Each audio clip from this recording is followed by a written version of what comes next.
بیٹھی اور اس کی آنکھوں سے آنسو جاری تھا۔ میں نے اسے دوا دیا اور پانی پلایا۔ میں نے اسے کہا کہ وہ تھوڑا سا آرام کر لے۔ میری جو ذمہ داری تھی اسے میں نے پورا کیا تھا۔ آدھا گھنٹہ میں نے اس کے پیٹ درد کم ہونے کا انتظار کیا۔ اس دوران میں اس سے باتیں کرنا چاہتا تھا، لیکن وہ بالکل بھی بات کرنے کے موڈ میں نہیں تھی۔ مجھے ایسا محسوس ہو رہا تھا کہ اسے کافی تکلیف ہے اور وہ کچھ سننا نہیں چاہتی اور کچھ بولنا بھی نہیں چاہتی۔ مایوس ہو کر میں موبائل پر گیم کھیلنا شروع کر دیا۔ کافی دیر تک میں موبائل پر گیم کھیلتا رہا۔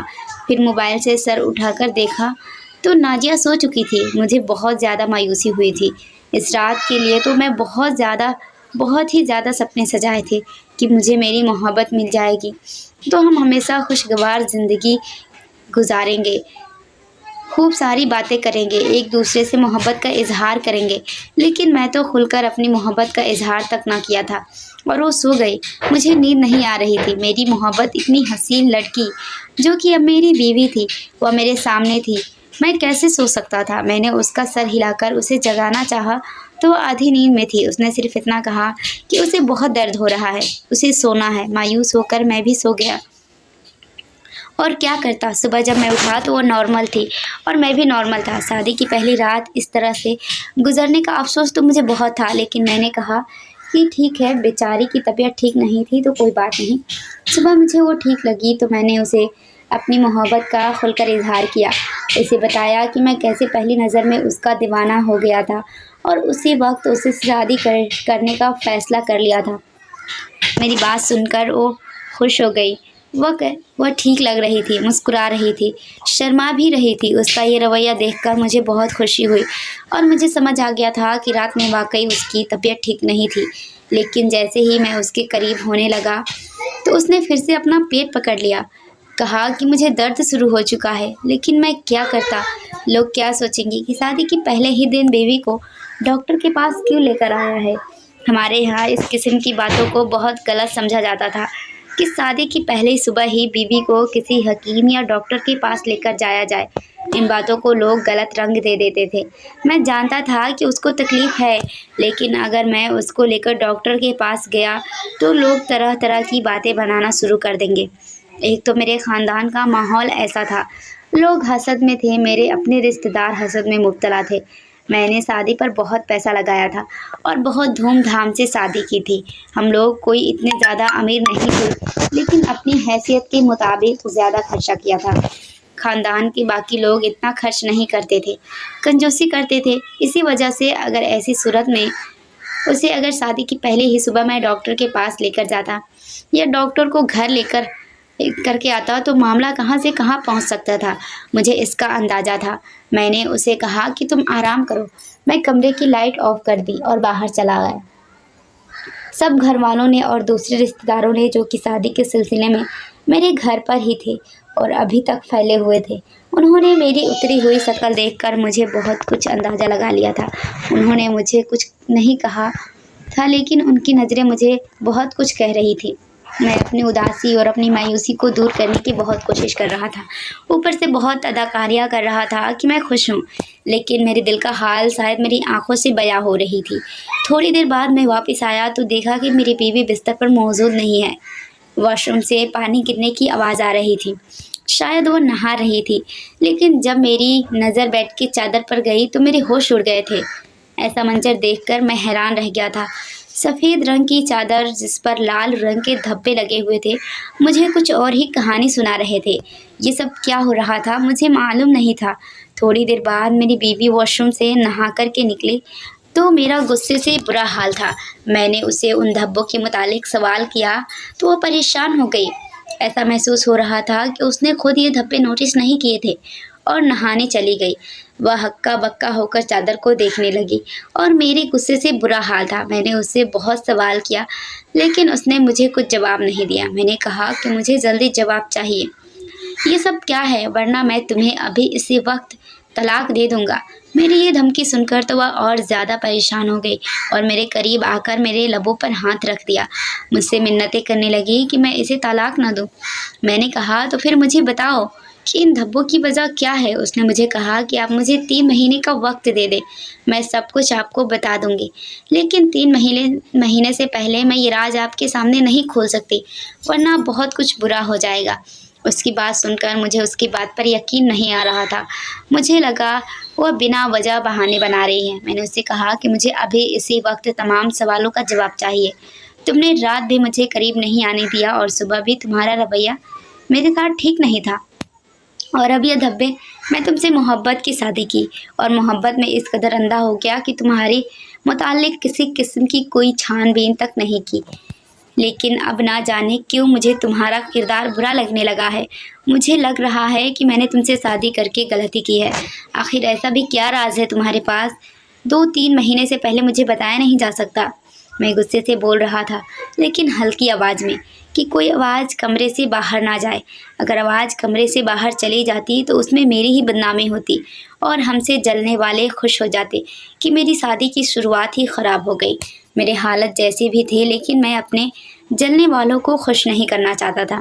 میں ان لوگوں میں سے تھا جو اپنا راز دوسروں کو مر کر بھی نہیں بتاتا ہے، خاص کر ان کو جو ہماری خوشیوں کے دشمن ہیں۔ میرے غصے کو دیکھ کر نازیہ کافی پریشان ہو گئی اور دیکھتے ہی دیکھتے وہ رونے لگی۔ قطار در قطار آنسو اس کی آنکھوں سے باہر آ رہے تھے۔ اسے روتا دیکھ کر میرے دل کو بہت عجیب سا محسوس ہوا تھا۔ مجھے ایک جھٹکا سا لگا۔ جو بھی تھا آخر وہ میری محبت تھی۔ اسے روتا دیکھ کر میں بھلا کیسے سکون میں رہ سکتا تھا۔ میں نے اسے رونے بند کرنے کو کہا اور بیڈ پر بٹھایا۔ کمرے کا دروازہ کھلا تھا اور اس بات سے ہم دونوں ہی انجان تھے۔ میں جب بیوی کو بیڈ پر بٹھایا تو وہ روتے ہوئے میرے سامنے ہاتھ جوڑ کر رونے لگی اور منتیں کرنے لگی، پلیز یہ بات کسی کو مت بتانا اور یہ راز راز ہی رکھنا۔ میری عزت اب تمہارے ہاتھ میں ہے، پلیز میری بات کو سمجھو۔ کوئی بھی غلط قدم اٹھا کر اپنی اور میری زندگی برباد مت کرنا۔ وہ ان باتوں سے صورتحال سیدھا کر رہی تھی کہ تبھی مجھے اپنے کانوں میں ایک آواز آئی، جسے سن کر میں سک پکا کر پیچھے مڑا۔ میری بیوی بھی بوکھلا کر پیچھے کے سامنے دیکھنے لگی۔ اس نے جلدی سے اپنا چہرہ آنسو سے صاف کیا۔ دروازے کے بیچوں بیچ میرا وہی کزن کھڑا تھا اور شک بھری نظروں سے ہم دونوں کو ہی دیکھ رہا تھا۔ تبھی وہ غصے سے آگے بڑھا اور بولا کہ کیا ہوا ہے نازیہ، تم کیوں رو رہی ہو؟ کیا بھائی نے تمہیں کچھ کہا ہے؟ تو مجھے بتاؤ، میں ابھی کے ابھی جا کر سب کو بتاتا ہوں۔ اپنے کزن کا یہ لہجہ دیکھ کر میں بوکھلا کر اس کی طرف دیکھنے لگا۔ میری بیوی ایک ٹک مجھے دیکھنے لگی اور نظر جھکا گئی۔ میں نے فوراً بات سنبھالتے ہوئے کہا کہ ایسی کوئی بات نہیں ہے، دراصل تمہاری بھابھی کو اپنے گھر والے یاد آ رہے تھے، اسی لیے رو رہی تھی، مگر میں سمجھا دیا ہے، اب وہ ٹھیک ہے۔ مجھے اس پل اپنے کزن پر بہت غصہ آیا تھا۔ آخر وہ ہوتا کون ہے میری بیوی سے اتنی اپنائیت سے بات کرنے والا؟ ایسا لگ رہا تھا جیسے وہ میری بیوی سے پہلی بار نہ مل رہا ہو، اور میری بیوی جو اس سے بات کر کے ایسے کھل اٹھی تھی جیسے اسے تو مجھ سے کوئی خوف ہی نہ ہو۔ میں بھی مشکل سے یہ سب دیکھ کر پریشان ہو کر رہ گیا۔ میرا جی ولیمے کی رسم سے اچاٹ ہو چکا تھا۔ میرا وہ کزن نہ جانے کیوں عجیب سا لگنے لگا تھا۔ وہ بار بار میری بیوی کو بہانے سے دیکھا کرتا تھا اور میری بیوی بھی اس کے ہنسی مذاق پر بھرپور مزے میں جواب دے رہی تھی، مگر اس کے باوجود بمشکل میں مسکراتا رہا۔ مجھے خاندان والوں میں باتیں نہیں بنوانی تھی۔ شادی کے فنکشن ختم ہونے کے بعد سبھی رشتہ دار گھر جا رہے تھے۔ نازیہ سب سے مل کر کمرے میں جا چکی تھی۔ تبھی میری خالہ جو کہ بیمار تھی، انہوں نے نازیہ کو باہر بلوانے کو کہا۔ میں بطور پتی کی حیثیت خود ہی لینے کے لیے جب اپنے کمرے میں گیا تو آدھا کھلے دروازے سے وہ منظر دیکھ کر میرے وہی ہوش اڑ گئے۔ میرے کمرے میں میرا چھوٹا بھائی کھڑا تھا جو میری بیوی کے بالوں میں ہاتھ پھیر رہا تھا۔ میں سکتے کی کیفیت میں چلا گیا۔ میری محبت میری بیوی میرے بھائی کے ساتھ اتنے قریب کھڑی تھی، تبھی میرا عکس آئینے میں دیکھ کر میرا بھائی سیدھا ہوا اور بولا کہ آئیے بھائی، دراصل بھابھی کے بالوں میں سیفٹی پن پھنس گیا تھا، بس وہی نکالنے کے لیے ہیلپ کر رہا تھا۔ وہ ہڑبڑا گیا تھا۔ وہ صاف ظاہر تھا کہ شک نے مجھے اپنے شکنجے میں لے لیا۔ میرا دل چاہا کہ میں چیخ چیخ کر رونا شروع کر دوں۔ میری بیوی میرے علاوہ ہر ایک سے ہنسی خوشی سے بات کر رہی تھی۔ آخر مجھ میں کیا کمی تھی؟ ایک بار پھر بستر پر لگے داغ میری نظروں کے سامنے آ گئے۔ میرے جانے کے بعد کون آیا تھا میرے کمرے میں؟ کیا میری بیوی کا کردار اتنا گرا ہوا تھا؟ میں ٹینشن کے ساتھ